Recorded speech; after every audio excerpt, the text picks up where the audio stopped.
이렇게 된다고 생각해볼까요? 치아가 있고, 크라운이 있고, 꼬리가 있으면 꼬리 주변에 뼈가 이렇게 꼬리를 감싸고 있고, 잇몸이 이렇게 덮고 있다. 건강한 치아. 이거는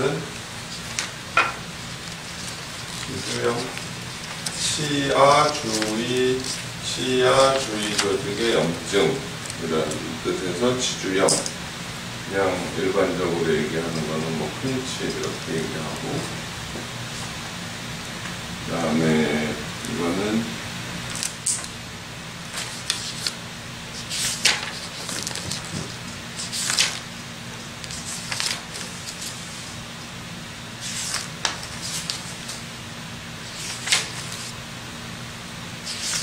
그래서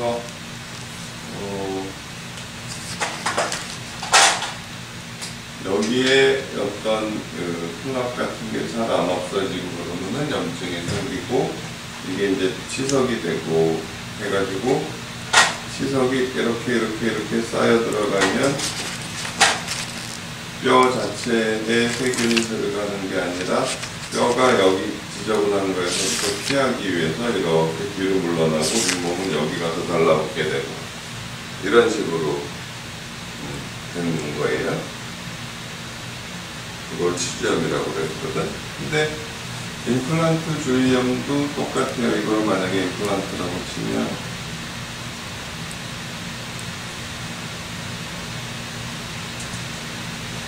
이렇게 되면 임플란트 주변에는 뼈가 딱 붙어 있죠. 이렇게 임플란트 주변엔 이렇게 치근막 내지는 치주인대라는 조직이 없고, 임플란트하고 뼈는 그냥 딱 붙어 있는 것처럼, 뭐 전자현미 경우로 보면 무슨 좀 틈이 있다고 뭐 얘기를 하기도 하죠. 이렇게 붙어 있어서 여기에도 찌꺼기가 쌓이고 그러면 뼈가 이렇게 망가져요.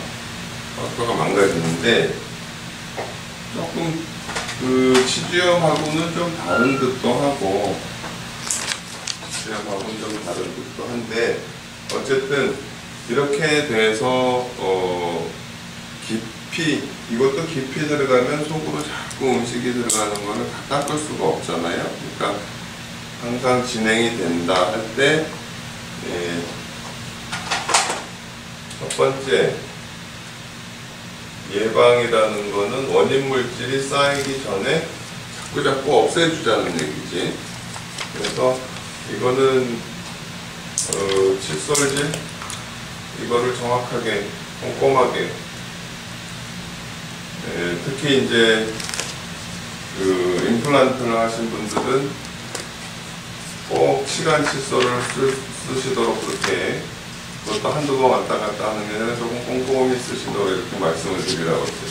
이거는 원인이 쌓이기 전에 자꾸 없애주자는 얘기예요.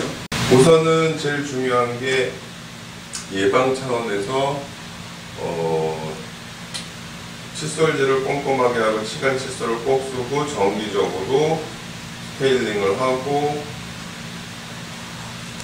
주기적으로 엑스레이를 찍어보고, 이거는 이제 엑스레이를 찍어서 1년에 한 번 정도는 파노라마 엑스레이를 찍어서 확인을 하고 그렇게 하는 게 좋다고 봐요. 근데 일단 진행이 됐다 그러면은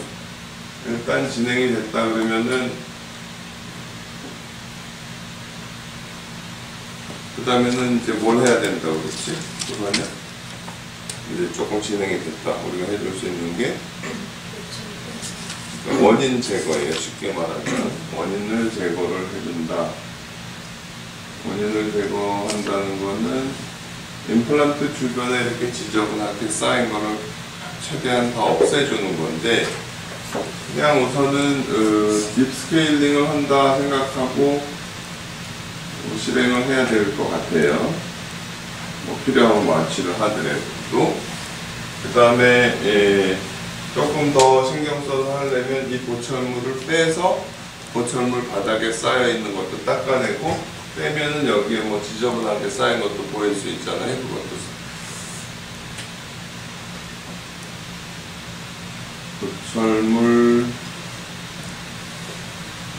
고철물을 철거하고 하면 더 좋겠죠. 고철물을 철거하고 고철물 바닥도 좀 깨끗하게 해주고, 이거 빼면은 이렇게 잇몸이 나쁜 분들은 속에 뭐가 찌꺼기가 쌓여있는 경우.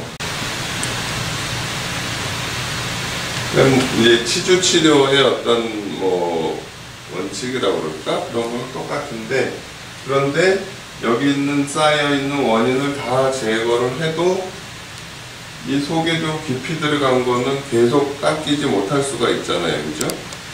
그래서 또 세 번째는 이제 환경을 개선을 해주는데 잘 닦일 수 있는 형태로 만들어준다는 얘기죠. 그래서 잇몸을 이렇게 잘라낸다든지 해가지고 칫솔이 여기 들어갈 수 있게, 여기 뭐 치주염도 마찬가지. 그러면 이제 풍치 치료를 하고 나면 환자분들이 뿌리가 드러나서 이가 시리고 음식이 더 많이 보인다라고 얘기를 하지만, 사실은 잇몸을 이렇게 내려놔야 여기를 닦을 수 있기 때문에 그건 어쩔 수가 없어요. 그 다음에 세 번째로 이제 이거는 재생이라는 거는 가능할 수도 있고 불가능할 수도 있고 그런 거예요. 재생이 꼭 되는 건 아닌데, 치주인 경우에는 이 치주 조직을 재생을 시키려고 노력했지만 드문 경우를 빼놓고는 불가능하다라고 대충 이렇게 나왔고,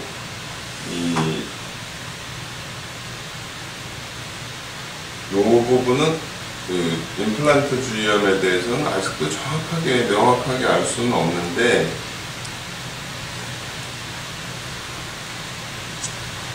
경우에 따라서 근데 여기는 문제가 뭐냐면, 지금 임플란트가 오돌도돌한데 이 사이에 있는 어떤 오염물질이라든지 이런 게 완전히 제거가 될 수가 있냐는 얘기지. 우리가 요즘에 나오는 임플란트들이 면이 거칠잖아요. 암만 뭐 스케일링 한다고 그게 다 없어지리라고는 전혀 생각할 수 없고, 그죠?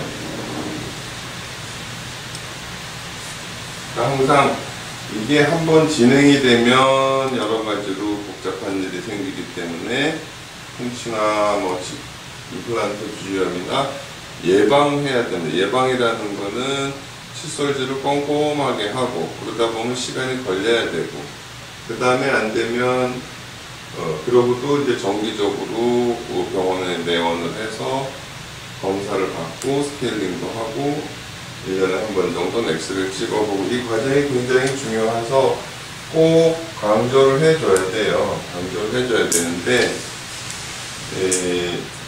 환자 입장에서는 사실은 조금 소홀하게 되기가 아프지도 않고, 뭐 치과 가면 조금 뭐 좀 아플 것도 같고 비용도 좀 들고, 그런데 나중에 이렇게 되면은 훨씬 더 문제가 커지기 때문에 조금 진행됐을 때 빨리 이 임플란트 주위염의 현재까지 나와 있는 이것도 조기 발견, 조기 치료 해가지고서는 더 이상 진행이 안 되게 딱 막아놓는 게 우선 제일 좋은 방법이에요.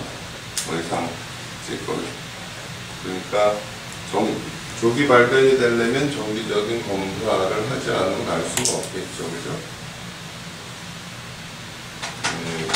지난번에도 이제 풍치와 연관이 지어서 뭐 거의 같은 개념으로 얘기를 한다. 근데 재생은 될 수도 있고 안 될 수도 있고 우선 시도는 해보고, 그러니까 이 정도에서 그냥 가급적 이 정도나 이 정도에서 더 이상 진행 안 되게 유지할 수 있으면 그게 제일 나을 것 같아요.